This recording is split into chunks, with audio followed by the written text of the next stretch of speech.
So thus, a statute in this field can be linguistically interpreted. If it could be interpreted to be a meat axe or a scalpel, use it as the latter. And so in conclusion, Steve Sadow says, core political speech and expressive conduct alleged in this indictment against Trump are protected from government regulation and thus criminal prosecution. And that fact becomes even more clear when considering the context here. Trump was challenging a rigged election, political speech that was directed at state legislatures, state officials, all tasked with investigating the election, and other lawsuits against officials who were doing the same. The speech sought action by the government, which is the very body responsible for doing the governing. It was directed at bodies responsible for conducting government business, the bodies with the information in their possession, the bodies undertaking the investigation. The speech was directed at the government that the founders believed should always be challenged, and the bodies that must be capable of being challenged in a democracy where citizens are capable of guarding against oppression. Now, as applied here, the prosecution seeks to use statutes to charge Trump that were never intended to criminalize speech. Look at these. The statute was not sufficiently tailored, and it was meant to annoy him, and so the court held that it was invalid. Same principle remains here. The speech and the expressive conduct took place in the coveted halls that the founders created for citizens to resolve these complaints. Trump was talking to the courts, to the legislatures, to the state officials, and so regulating his speech usurps the First Amendment, saying the First Amendment prohibits the state from weaponizing its powers to silence disfavored viewpoints like the election was rigged, and to prevent people from advocating those viewpoints. This is the ordinary course in a free society. And so this court should hold that the First Amendment's guarantee of free speech when applied to core political speech and the expressive conduct in this indictment demands a pretrial remedy. And you know what that remedy is, says Steve Sadow? Dismiss this indictment. From Steve Sadow and Jennifer Little, which may have been seated next to him in the courtroom today. So shout out to Steve Sadow and Jennifer Little for explaining how the First Amendment protects against this weaponized prosecution. And it has a rhyme, it sort of rhymes with the presidential immunity claim, right? It's almost immunity via the First Amendment. Trump has the immunity to execute the laws. If the election is rigged, he's got the authority, in fact, the moral obligation, the sworn duty to go in and to investigate it. And that's all he's done. And they're prosecuting him for that because they don't want him to win. So that was from Steve Sadow. Now, David Schaefer also sent in a couple of motions, quick highlights on these, and then we're going to hear from you.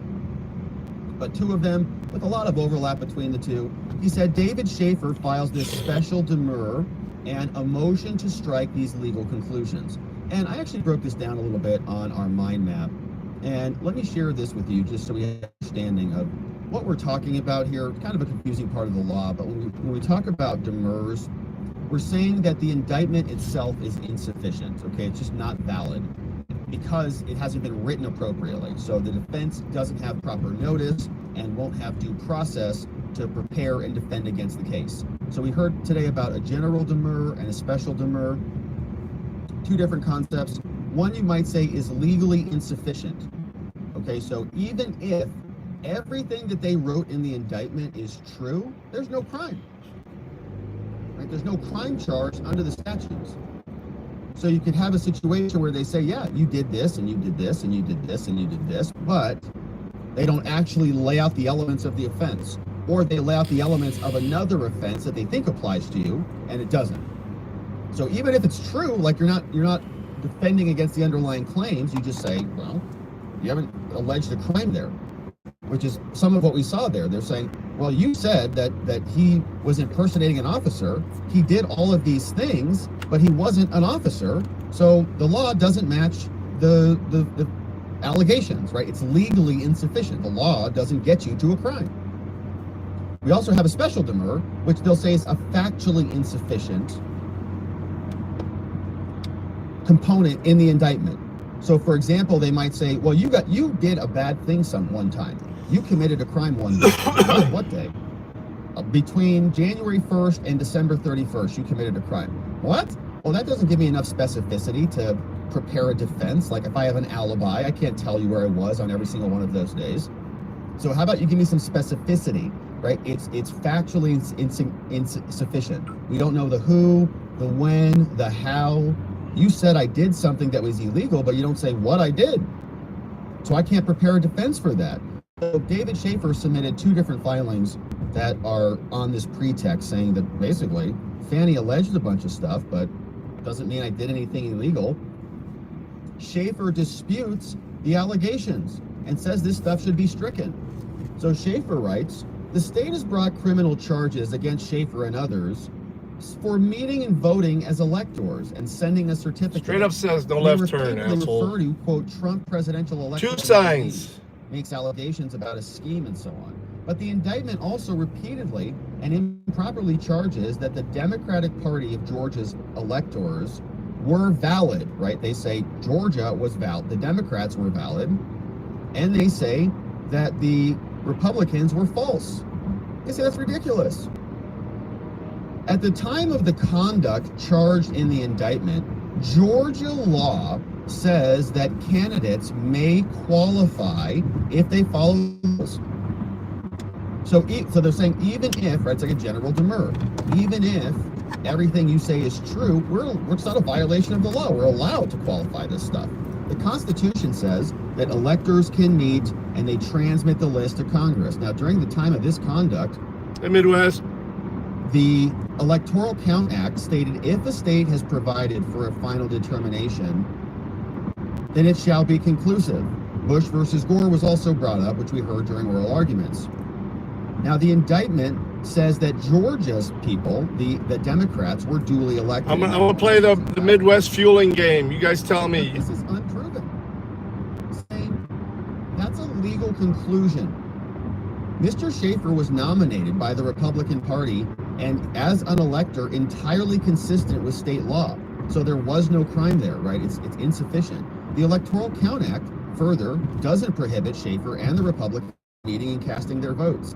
The state possesses no legal ground whatsoever to charge in its indictment that the Democrats... Well, I'm almost empty, so it may be a bit more than that, but not much more, hopefully. We'll see how much it is. The prosecution's references, I do get as alleged, should be 3 to 5 cents off whatever's listed. The indictment also says I have a 12-gallon tank. Was a false electoral college person. These conclusions are erroneous and need to be stricken. The inclusion of this is going to confuse the jurors. It's a conclusory statement. Mr. Schaefer and the other Republican electors were legitimate electors whose votes would be accepted by Congress, could be accepted as lawful electoral votes. And so they are erroneously saying differently. And also, they're not even public officers. So if you're saying that we're trying to impersonate a public officer, your public officer doesn't apply to the facts of our case. It's 3:39, so really The prosecution cannot prove by evidence beyond a reasonable doubt that there were any writings that were altering the Democratic alternate electors. Okay, I don't use that 85 shit. Oh wow! Not let's go here. But the Democrat electors, they wrote theirs, and we didn't manipulate theirs. Okay, so we didn't fraudulently modify their documents. And so Mr. Schaefer is entitled to a proper indictment. He's entitled to an indictment without improper and prejudicial conclusory allegations. And the striking from the indictment, the identity, be right back, is also deficient. And so based upon the facts, we move to strike all of this from the indictment and dismiss these counts as defendant David Schaefer, counts 8, 9, 8, 10, and 16. Signed by Craig Gillen and Holly Pearson. Shout out to them. Schaefer's other files, again, general and special demurs, saying, moreover, they allege that Schaefer made phone calls or sent emails or texts. None of that conduct is the basis for any substantive charge. They say that on December 14th, Schaefer encouraged persons, to sign a document entitled Certificate of Votes of Electors from Georgia. The state seeks to punish this conduct, but that conduct was lawful at the time. In nearly all of the charges, Schaefer was only attempting to comply with the advice of counsel and the requirements under the law. In fact, he was following the precedent of 1960 Hawaii, which is what we talked about. Remember, the United States Supreme Court observed this in 1960. They said in Hawaii appointed 2 slates of electors, and Congress chose which one to appoint. Alternate slates of electors. 2 slates, and the Democrats did.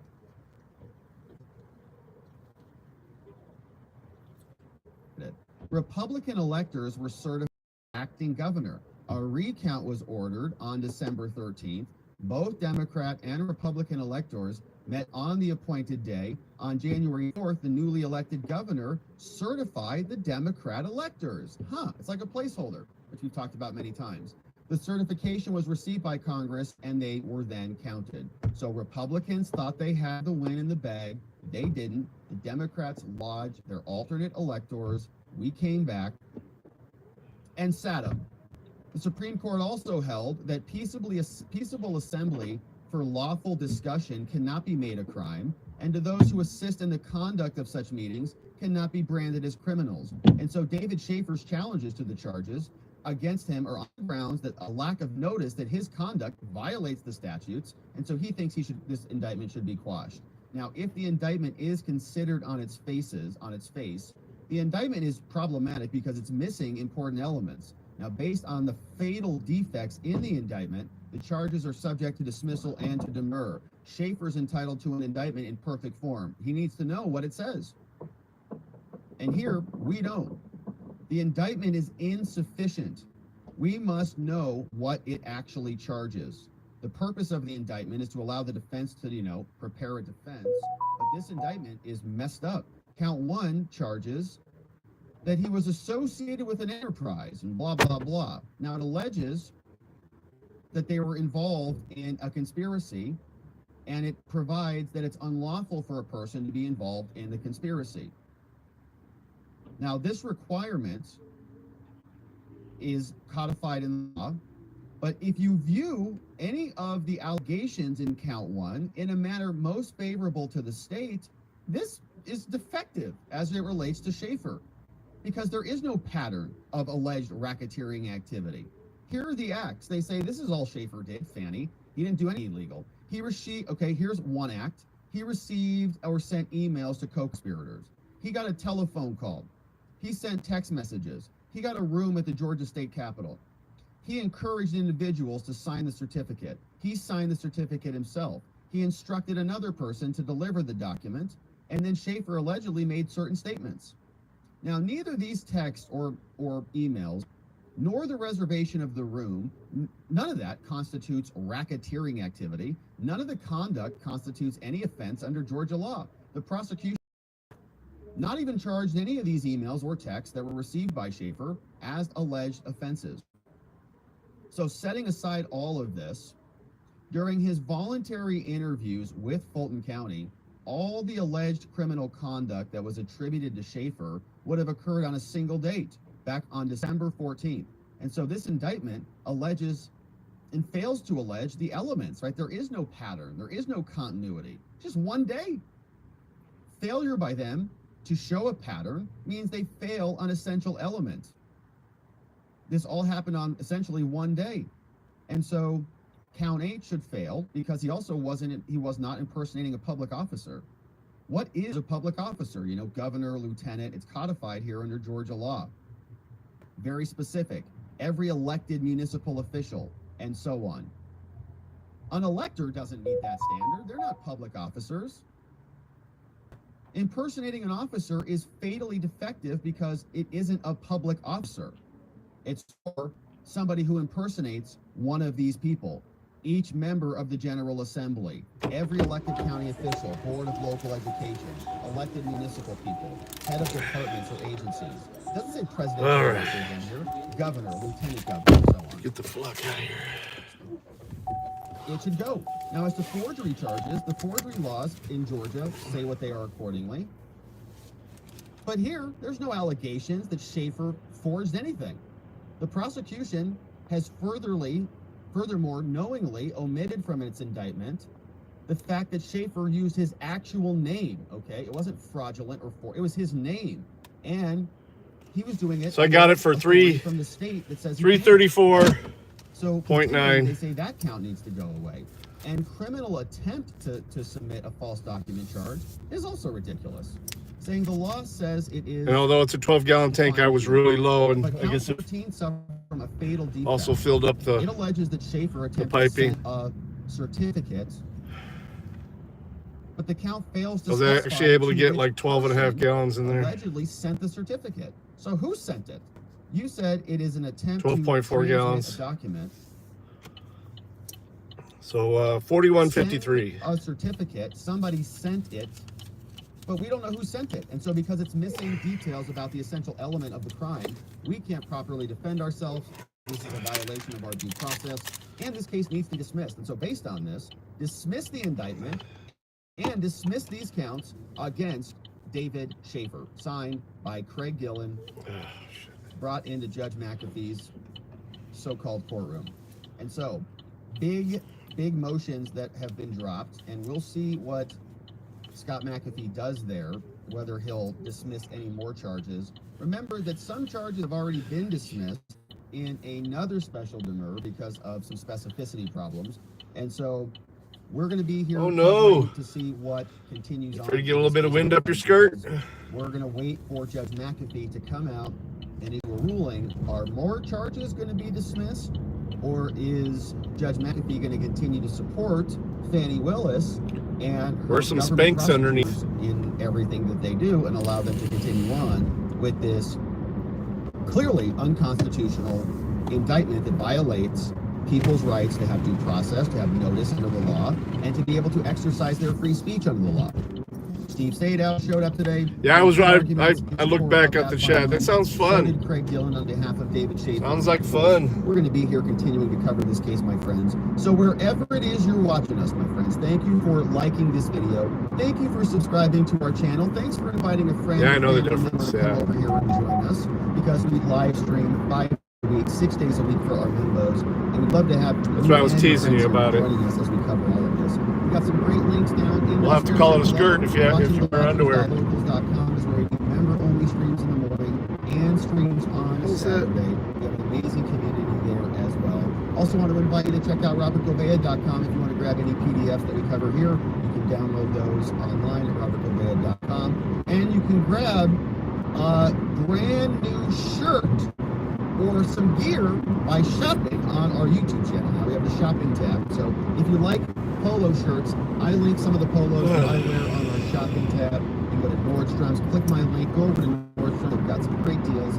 Load up your cart. They've got a lot more than just polos, tons of other stuff over there as well. And you can support the channel by grabbing some new gear and looking amazing while you do it. So we're going to be here covering this and more, my friends. Thank you for subscribing. We'll see you back here on the next one. My friends, well, that is it for us on the day. Early morning stream today as we cover this very spicy case moving forward. Let us see what you guys have to say about this. Of course, we are going to go over to Watching the Watchers.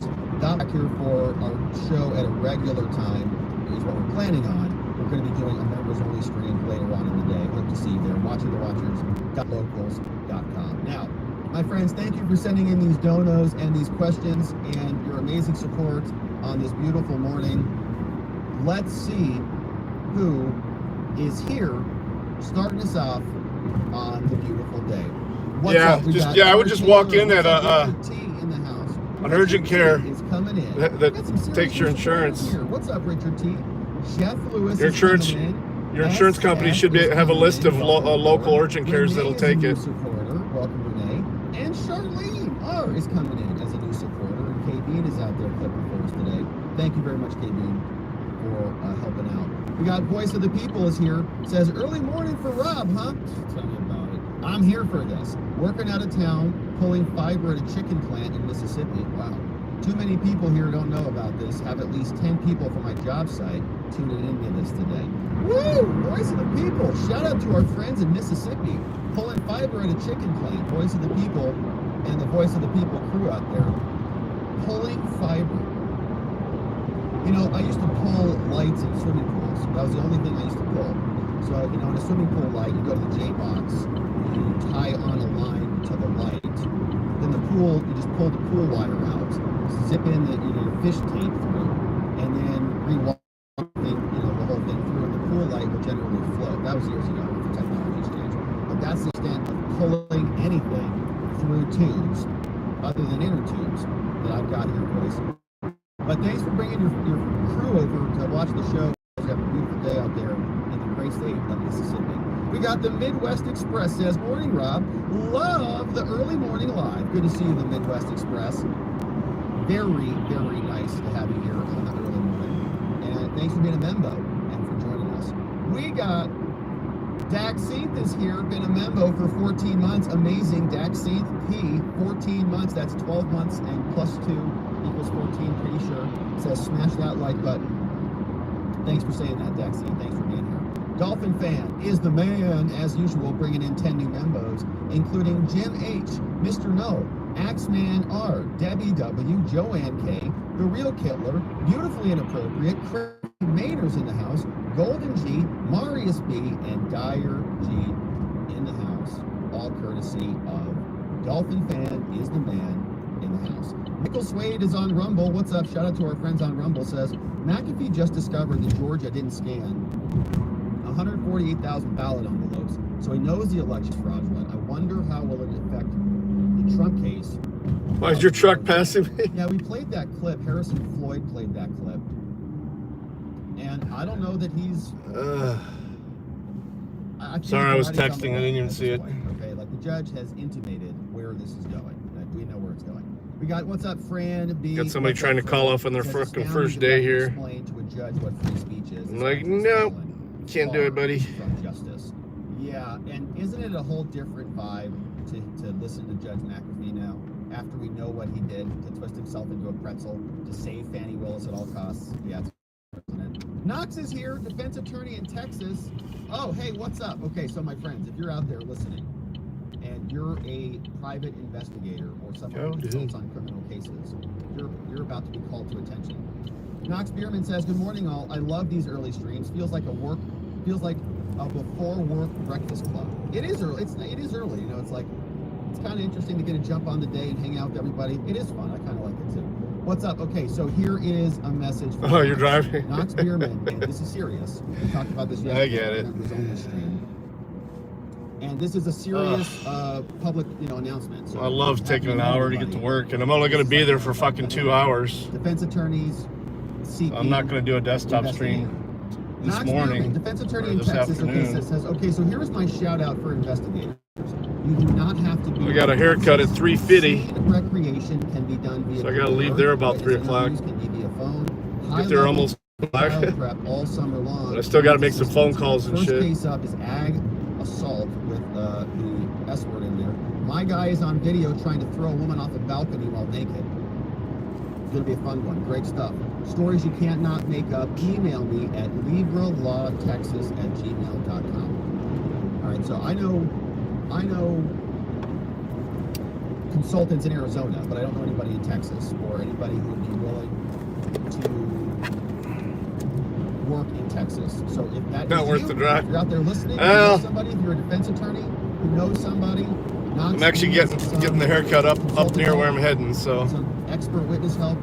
Send her an email. 3/4 of the way there is where I'm getting my haircut. So it sounds like there's a new lawyer for the state. This guy gone to the same barber for the last they actually brought some 6 years. We got Knox. I literally walk in there, sit down, and he does everything. You cannot impute it. Don't have to tell him anything. They would love to. They would love to try their Knox. They just say that Trump knew that it was lawful, but it was rigged nonetheless, because they said it was lawful. Voice of the people bringing in 10 new members. We got Mark S is here, CF Martin's here, JDL, Andy B, Dixie Dogs, Carol T, Ewok Village Farm, Land That I Love, Johnny Cody's joining us, and JP is in the house, courtesy of Voice of the People. Voice of the People is the man. We got Glocky Nicklock here, says, this is the playbook, talking about after the tougher on crime candidate led by 10,000 mail-in ballots were found due to human error. Now the race is separated by 1%. Is this the guy that hit your truck in front of me? Used to a lot lower that. Repo Man says, love you the way that you explain what these people are doing in the name of justice. Thank you, Repo Man. I love you being a member. Thank you for watching. Thanks for being here. Thanks for supporting us. And shout out to your 3 American flags. Yeah, all over the place. Coming the other way too. TW1G says, what would happen if a lawyer argued that RICO wasn't a crime and cited AOC? It'd probably be hilarious. Maybe we should submit an amicus brief to dismiss the Georgia Big Fanny RICO case because RICO's not a crime. One sentence, AOC's quote. Boom. Here you go, Judge. Case closed. Sandy says, I'm listening to this First Amendment argument from both sides and I'm wondering, what if Trump was just simply wrong? I don't think he is. The state's position is that he would still be prosecuted like this. Yeah, I think so. I mean, yeah. Oh, really? An innocent mistake rather than like a malicious. That's kind of cool. Let me know what they say. He's wrong. It wasn't rigged. They say he was malicious. He knew it was bull, and he claimed it was rigged. And I don't think that they can prove either one of those. What time is it there? I'll be 5 p.m. Outside Digital is here. Says this rogue prosecutor was making the case that Fanny should be disqualified because she lied to the government, right? Yeah. Fanny should be prosecuted for impersonating. 5:15. You're supposed to have some honor and integrity. NY says, doesn't a lie have to be determined by a court? His argument 410, okay. But by what basis does he call Trump's speech lies? Well, I guess it's the official findings, right? Well, it's 12:12 here, and it's 11:12 where Midwest is at. Yes. Now, our argument is no, because that's not a legitimate outcome. E-Grab on Rumble says he was the president. How can he be charged with impersonating an officer or making false statements to the government? What the action? Yeah. That's basically what Sadow's saying, right? It's part of his duty to get out there and make sure the election is not rigged. NY says Stacey Abrams asserted falsely she won the governor office. That's a lie. Where is her prosecution? Good question. Actually, in a lot of Ohio construction zones, they want them to do that because they have a better eye on the lane because the lanes are narrow in those construction zones. There's actually signage that tells them to do that.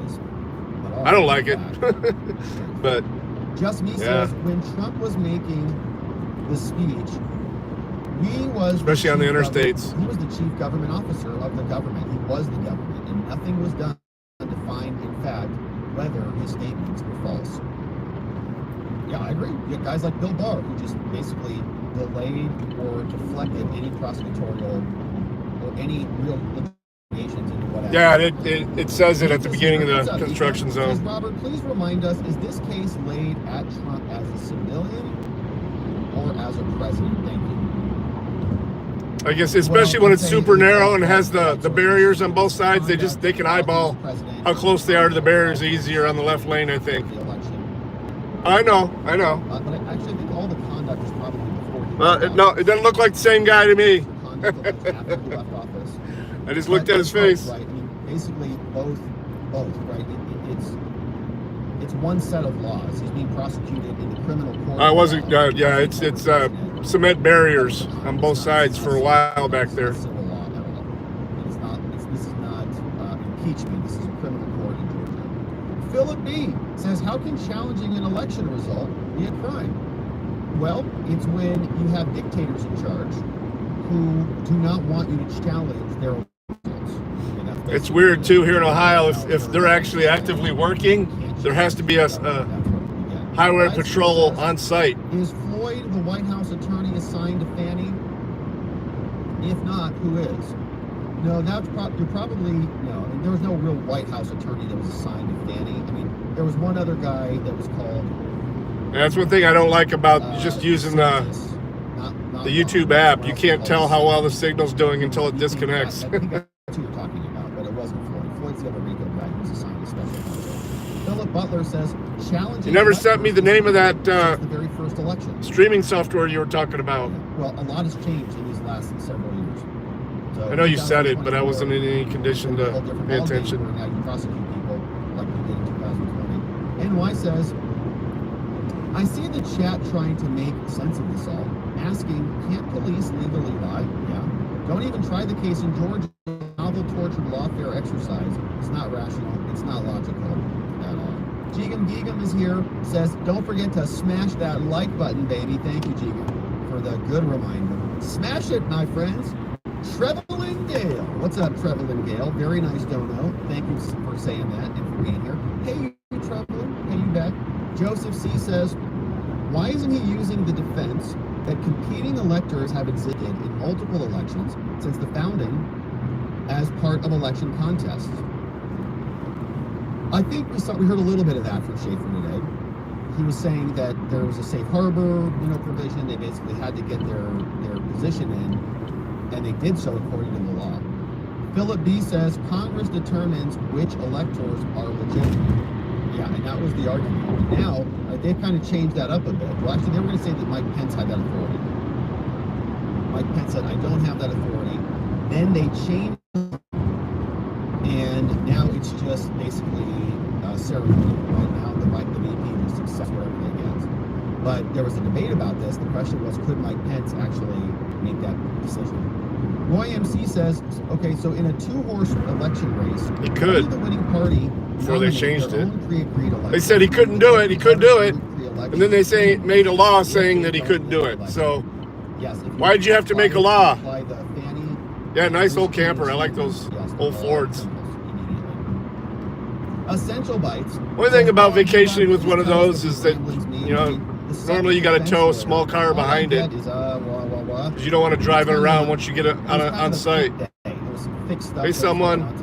Might have been more useful for us to go through those motions first, but hopefully it made sense after we went through the second motions. We kind of filled in what we were talking about. NY says, I've noticed in many small ways that Judge drags the prosecution over the finish line. I think it's because he's a prosecutor at heart. Many times when the prosecution chokes, he helps them. I am one says, how can the court not see just how idiotic this whole case truly is? It's just ridiculous. I think you're right about that. I think that we're now in the middle of what is clearly a political case, much more so than it was a legal case. We're constantly ebbing and flowing between the court of law and the court of public opinion. And we were hopeful that McAfee would still keep this in the court of law, but that's not what we're doing. It's just a political hitch-up, as we've seen. Joe Sapp says, based on the search results, an elector is not necessarily a state official, but rather a person selected by the political party of the presidential candidate to represent that candidate in the electoral college. The political parties in each state choose slates of potential electors before the general election. Electors do not have to be senators, but they cannot be U.S. senators, reps, or anyone else holding federal office of trust or profit. Good one from Joe Sapp. Essential Bite says, I just love this family. It's so fun to play with the team. It is fun, Essential Bites. Thanks for being a member. Thanks for being here, hanging out with us. It is fun. It is fun to go through the day's activities together and see what's going on. Yeah, you too, LB. Take it easy. In 1651, anything besides this was a lie. Any other opinion counter to the government and the religion was heresy. Galileo was jailed for his ideas. This is why we need First Amendment. Exactly right. Listen, I want to hear from all the wrong idiots. I want to see all their wrong opinions out there all over the place, so that we know what censoring that provides us of that useful information about not to do that thing. Like, you want to see somebody else make a mistake, so you don't have a mistake. Yeah, it's tough. With a lot of people that work for me are getting sick. It's supposed to be warming back up this weekend, back up into the 60s. I agree that prosecuting this Georgia case is a conspiracy to deny the defendants their constitutional right to free speech. And I also argue F fuel. sufficient notice from case law. Wonder what airport he's delivering to. Even that guy in the tight suit. Ann Arbor? This old guy says Georgia will forever be labeled a backwater state. In this case, Your assault cameras? Crash says, Rob, was Judge McAfee alluding to a directed verdict and indication of where he was leaning? No, I don't think so. Yeah, I think if you guys are doing it together, the silent treatment could come into play quite a bit. Having enough to dismiss or direct just doesn't want to make a decision on this, and he's trying to out where to make that decision. We got this one from NY says, tell this to everyone, specifically Schaefer. He was charged because he was elected as a Republican. What do they call it in imagine what is the Democratic Party's next trick. the BMV in Illinois? Is it just the BMV or DMV? Listen closely over the years. They are radicals. They are just using the law as a tool to shut down debate by criminalizing it. We got Pamela B says, we the people are paying for all this, so the government has no reason to not keep going. They do. In Ohio, it's the Bureau of Motor Vehicles, so it's the BMV. In Michigan, it's just the Secretary of State office, they call it. Well, what's the rules about recording in there? Just like Nazis, Hamas, and everyone else, that is our Democratic Party today. Yes, and what they're doing is going to have a long, long history of reverberation across America. The foundations of our justice system are being shattered in real time. Glenn Croy, what's up, Glenn? 11 months as a member, 1 month more till that 1 year anniversary. Says, Salty Army loves watching the Watchers. And shout out to our friends with the Salty Army. Nice to have you over here. We're grateful to have you. And shout out to the Salty Army. We got trains. Like, do they flip out about recording in the DMV there? I know it's government building, but and this one came in as we get close to the end. Cowgirl Frickin' actually got little clarification, please. arrested in Michigan, but then they put it out that was the middle of the night, but she they're allowed to, but every time they go into one now, they make an announcement. If you're uncomfortable with these people recording while you're doing your business,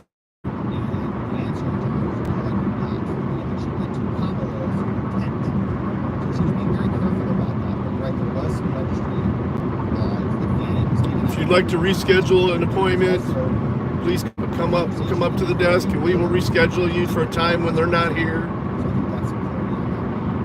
They actually make a bigger thing out of it than they need to. They just stay silent, let them record, they fucking record and leave.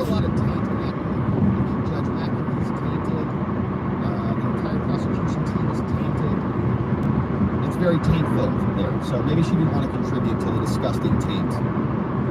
But she should have shown up there since she's so tired. Fraud at her channel? Okay, Big Fanny. I didn't go to the White House. No, I went to a tent right next to the White House. Got it. Very clever. Very, very clever, Big Fanny. All right, let's say hello to our friends on X. Then we're going to wrap it up there on the day. And so, Membos, we're planning on an evening show. Very casual, very light. Just poke around, see what happened on the day. So come join us. I appreciate that. UNC Tar Heel fan says Sato is correct. Actually, I gained a few last night on both channels. Definitely not. Hey, what's this word? Nuggatory. Noticed that. I was looking at the... Nuggatory. I think it's actually nugatory. It had dipped for quite a while, and then it finally rebounded yesterday. Renato's in the house. We got Blocksoft, Hip Hop Thinker. L's in the house. Ryan Cartwright says electors aren't elected, they're appointed by the parties. What's up, Al Holman? And UNC Tar Heel fan says, it's about time someone mentioned the case Trump filed in Georgia, which lawyer Robert Barnes said was strong. That became moot because the court failed to assign a hearing date as required by law. Okay, so shout out to our friends on X. Very nice to see you over there, my friends. Of course, later on, going to come back and say what's up to our friends on YouTube as members and our Locals fan, watchingthewatchers.locals.com. Our website is robertgovea.com. Thanks for sucking me up, guys. PDFs, show reports, daily newsletter, all free. Go over there to sign up and make sure you never miss a thing. We also have watcherlodge.com, which is where we have our sovereignty and self-development community. We have forums, workshops, and events. Go check that out at Watcher Lodge. Yet means yet. Hosted a Living with Meaning and Purpose masterclass. What's up, Natakami? So that, my friends, is it for us on the day. We're going to go say goodbye to our friends on Locals for a short bit. He said he's going to probably start next Monday. Into it all again. We want to say thanks to our friends Mod Down the Fort. He's gonna take the rest of this week off. K-Bean in the house. Not a comment. Playing hooky. Ronnie Cole, our friend Zulu, Beyond Geo, Zach Nichols, John Allen, Janek 919, Dog Digger, and Donut Mind Me. Oh, no worries. For us. We've also got Sleepy I appreciate you dropping Nathan, in. N810, and Jigam Egum naming the place up for us. Old Coach Crane brought in a new membo as well. Weather trucker couple. Bringing in what day is it? Roy MC says the question was, did she go to the White House? Not did she go in to the White House? And Trevelyan says all these TDS patients must count their blessings that Trump is a true leader and not a man of revenge, which will be proven after the 2024. Mitty's running through his sock accounts. Good one from Trevelyan. Yeah, he didn't throw Hillary in prison or prosecute all the Democrats, did he? And so, my friends, that is it for us on the day. We are go over to watchingthewatchers.locals.com to say goodbye. Then we'll be back there later on in the day. But that's going to be it for us on the main program today, unless something else explosive happens and we can't resist. But we'll be back in the morning, back tomorrow for the regular show. Regular time, actually it'll be 1 hour later tomorrow. And we'll be back to see you tomorrow. So we'll leave it there on the day, my friends. I hope you have a beautiful day. And I hope that you come on back here tomorrow, because we need to see you right back here so that together, with your help, we can shine that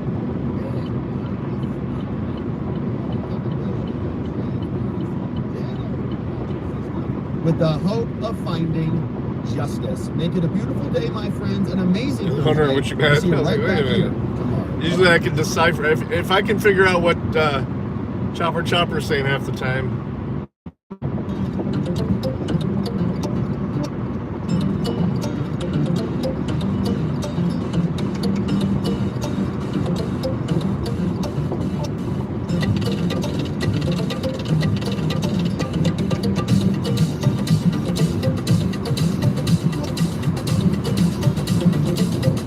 Thank you, sir. I like that. All right, my friends, we got like a minute, 2 minutes, and then we're gonna hit our time. Like that avatar. So here's my plan. I've got Genius Kinda hard to Network. see, I'm gonna but- jump onto it right now. It's already started. A little bit late, half hour late. I've got Genius Network all day long, and then the plan is to come back here and quick for about an hour later on in the day, and we'll see what else is cooking in the news. So we'll hit your comments. We'll come back. We'll hit your comments. We'll see what you guys say about it, and It's easy to switch between we'll them. see what else is happening around the news, and maybe I'll have a Genius update. I mean, you don't get Debrief. silly in people in chats though, so you don't get blocked. We'll come back. It'll be probably, check the calendar, but I've got it about 4 p.m. my time, so 7 p.m. Eastern time is when we're planning on coming back to. Yeah, and it's better to have them on separate emails than multiple accounts on the same is it Angry Bearded Cop Watch? I love that. Thank you for that. You can't remember one password? So, okay. So That's why I don't understand that. You don't even need to remember your password most of the time. I mean, as long as it's connected to a phone number, you can get it reset anytime. That's why I don't understand why the Northern dude can't get into his account, especially with the same phone number.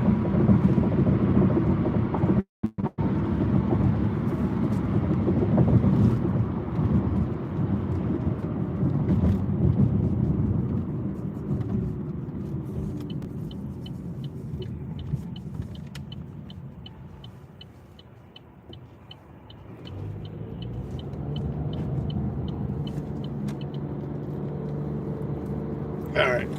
I think Honor Your Oath had a new video this morning too, didn't he?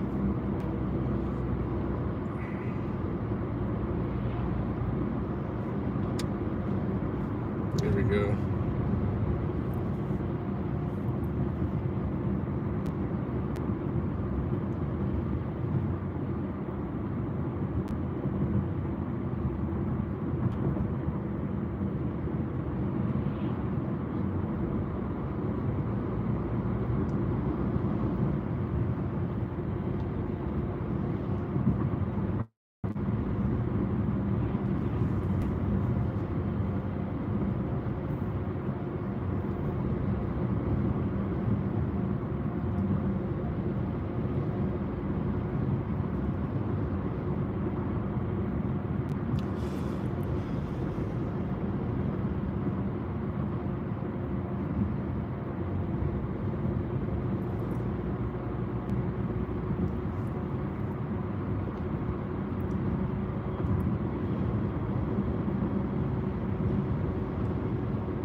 Sorry guys, I'm texting again.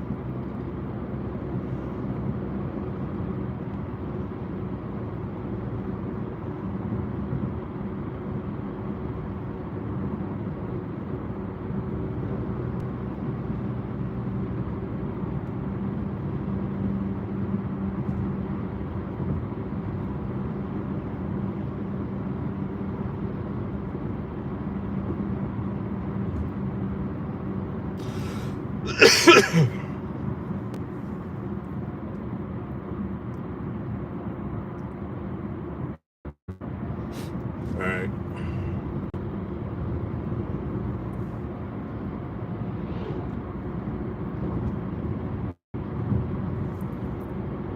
Alright, let's see here.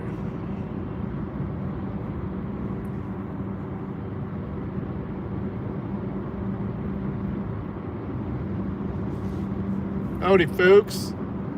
Illinois Transparency. There they come.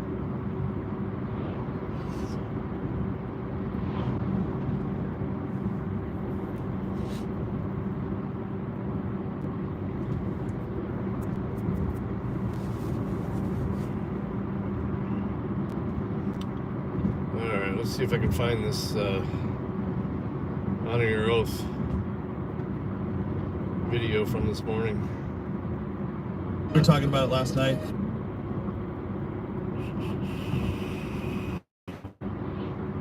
Oh wait, was that from yesterday? Benny Johnson. The Long Island audit one is throwbacks. That's what he's been doing on Thursday, little throwback Thursdays. Oh, that must have been from yesterday. It must have still been on my phone. Must have got taken down.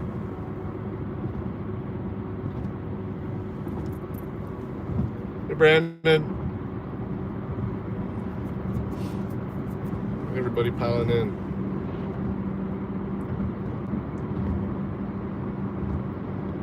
Huh. That's weird.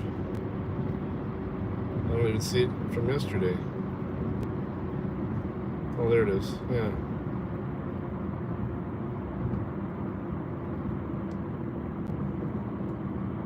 Midwest Gaming.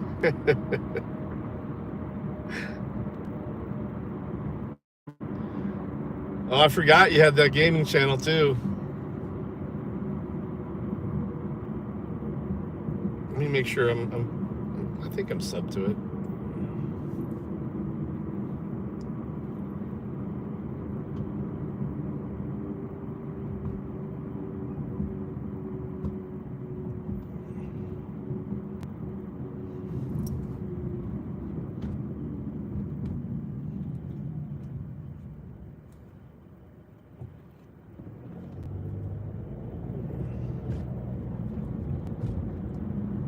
No content yet.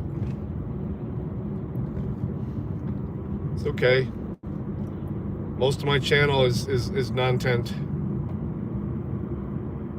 How do you filter it into channels? Okay, wait.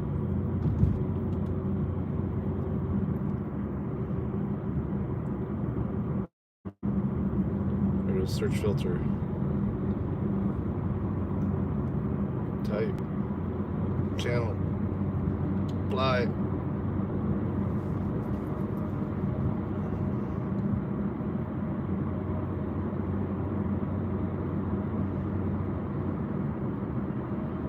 I forget what the avatar looked like. What is the @ for the Midwest Gaming?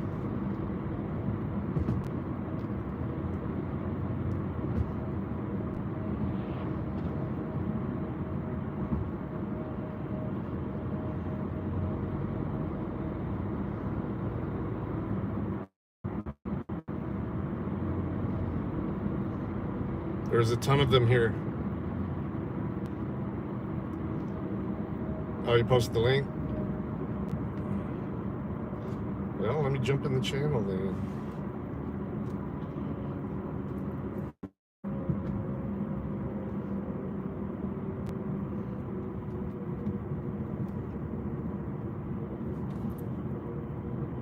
Why can't I scroll with this phone? There we go.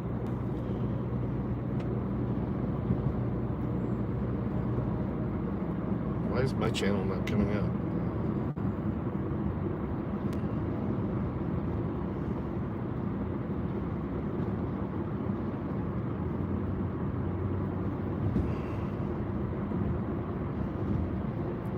Trump 3PO.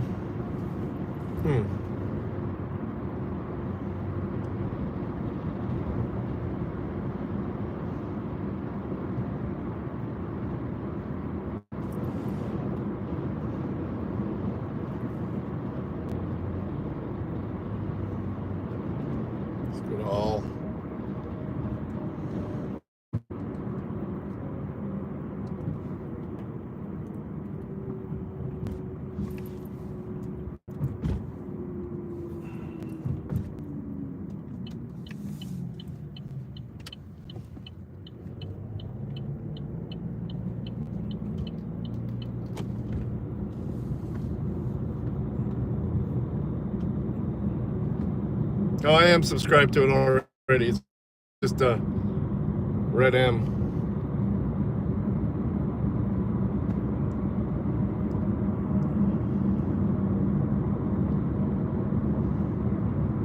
So 7 videos, 36 subscribers. I'm one of them.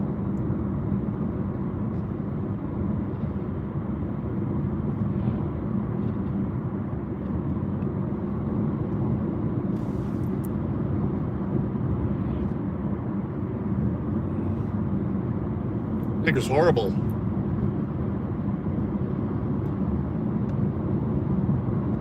Up my stream. Is there cleaning that up? Let's see. That's at 240. Advanced. Let's try 720. Nope. 1400 now? That's nice, dude.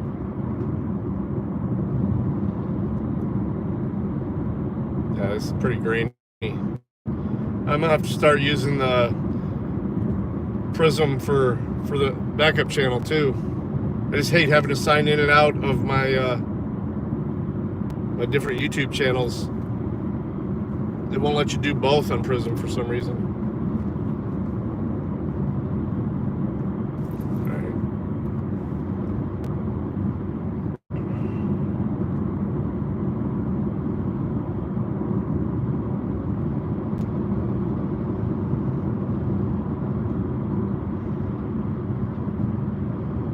Gotta love, okay, MCC's gotta love trolls. I just got something from Postcard Mania that is a small business marketing expert.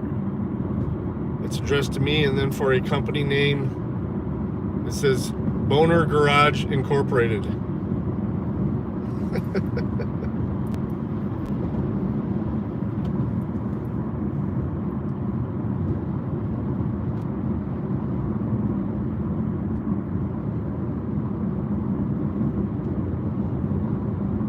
Leto's got a new one. Sent me a story, and this is a tragedy. Woman driving 155 miles per hour before deadly motorcycle crash on US 60 in Mesa, according to documents that have now come to light.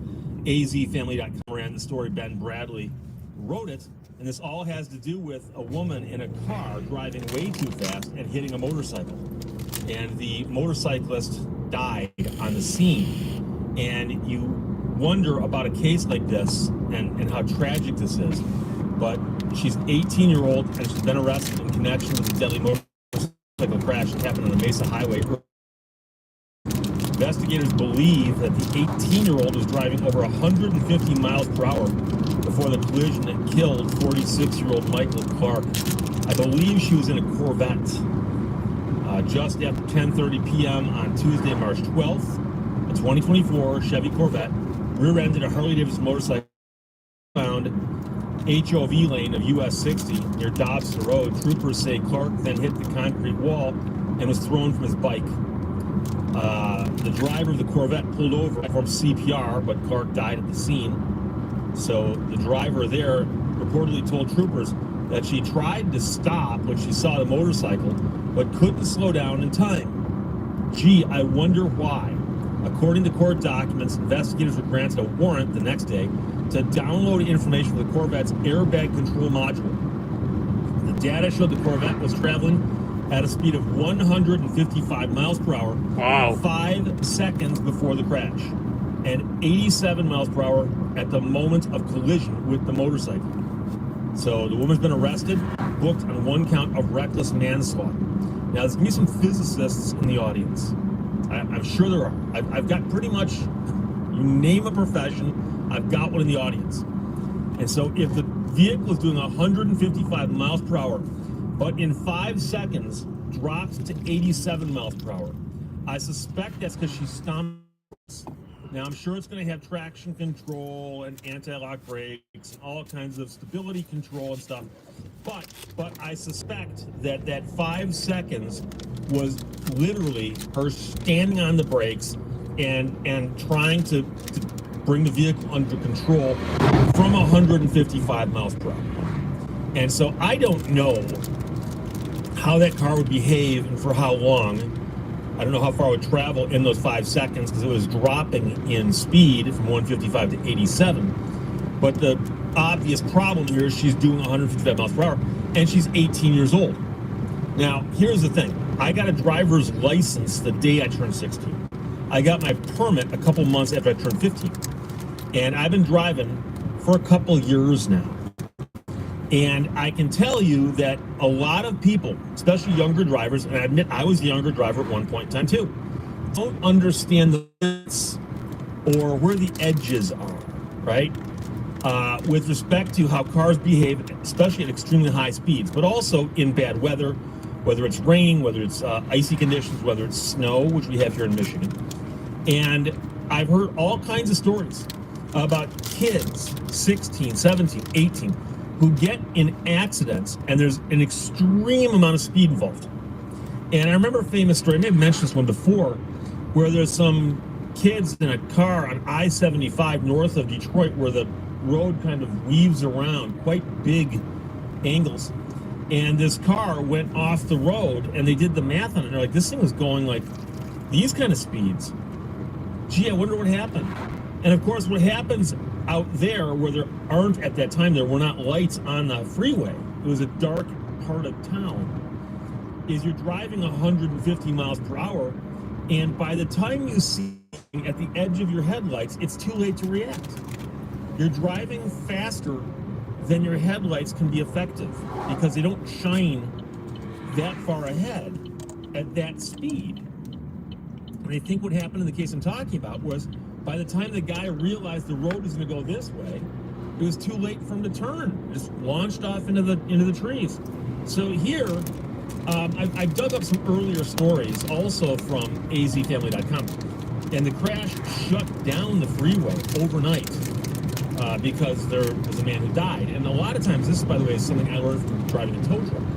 Fatalities are often more convoluted than a typical car accident because they've got to take all kinds of measurements and data from the scene before they clean it up.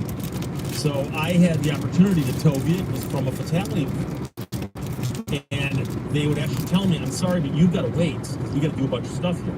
And they photo everything and measure everything, and they look for marks in the road. So this road was shut down overnight because of that. Same avatar, though. The crash happened around 11 o'clock at night, and authorities say the 18-year-old driving the Corvette was speeding. They now know that she'd hit speeds of up to 155 miles per hour. She had dropped it down to 87 miles per hour by the time of the collision. Yeah, I'm surprised we got that many people. And did hit the wall after he fell off the bike. And the Corvette driver did. I don't think I'll run it in normal again, though. It's too slow. The Corvette driver stayed at the scene and was not injured. And so again, it was shut down. Yeah, it's weird. Most of the night, reopened around 4 a.m. But this is a great example, I think, where somebody gets in a Corvette, doesn't have a lot of driving experience, and thinks, wow, this Corvette will do 160, 170 miles per hour all day long. And so you're out there doing 155, and you go, this is kind of cool. You know, how smooth this thing runs and how well it's doing this, and it's just purring right along. All of a sudden, there's a motorcycle in front of you. And stomp on the brakes and see what happens, because that's the problem. And so, again, I admit, when I was a younger driver, I made mistakes too. I was lucky. I never got in any accidents or anything, but I had some close calls, but I knew some people who did get in accidents. I remember hearing stories and seeing, you know, people I knew get in accidents, and a lot of it has to do with people not understanding what happens at extremely high speeds, because not only is it, he will, especially at night, Brandon will see what's in the road ahead of you, but bringing a car to a stop from 155 takes a little bit of distance. Yeah, good luck on that. And nowadays, like I said, with anti-lock brakes, traction control, and all these different stability things that are on cars, yeah, it might come to a more controlled stop than it would have back in the day when I was driving at the age of 18. But still, it's not going to stop instantly. Oh, you know, that's funny. My sister did the same thing. My younger sister. People ask me, go, Steve, how fast have you ever driven those cars? Because I've got a Viper and I've got a Cobra. Not just the models, I got the real things. And I'll tell you right now, to me, the fun part is not driving at the top speed. Okay? What's fun about those cars is the acceleration, how quickly they can get up to speed, and how they handle at good speed. So you can go through a roundabout a little bit faster in a Viper than you can in, I don't know, a Chevy Suburban, right? And so that, to me, is what makes them fun. Now, would it be fun to take it out someplace like on a you know, Air Force base or, I don't know, Bonneville Salt Flats and get it up to speed and see what it can do? Yeah, that'd be fun. Although Salt Flats would get the car salty. But it'd be fun, but that to me wouldn't be as much fun. Simply driving around where you can just speed up and slow down. Just a lot. It's a lot different than a regular car. So to me, that's the fun part, but this is crazy. And you got to explain to people, if you're going to lend your car to a young person, I don't know, for all I know, she bought this car with her own money. I don't know. But if there's somebody in your life who's got access to one of these cars, you've got to explain to them that just because it can do 155 doesn't mean you should be out there doing it. And by the way, let's suppose that she just simply blew by a cop with a radar gun. No injuries, no nothing. And the cop caught her. You know what that is? 155? We're talking reckless driving. That's a crime too. It's a misdemeanor in most states, and you can do jail time for it. So she's facing even more serious charges here because it's reckless manslaughter.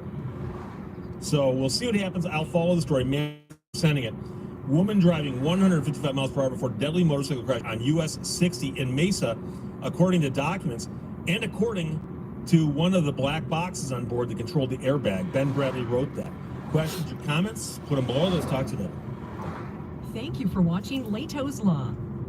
Everyone smiles in the same language. Meet me. What up, honk? Just in time for the ride to be complete.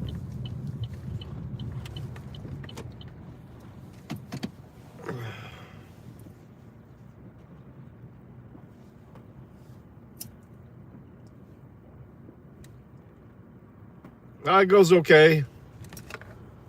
Just got to come in for a couple hours today. I'll probably come back on this channel when I leave here a little bit after 3 Eastern time. Roadrunner. Let me see.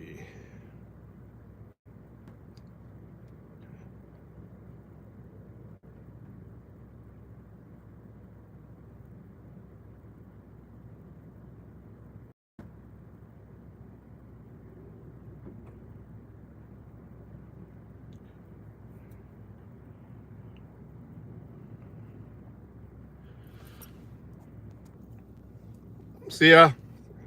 Thanks for dropping in, Honk. I appreciate it. Peace. Everybody else, thanks for riding with me. Love ya. I'll probably see you later. Go live tonight, Midwest. I think that would be fun to watch.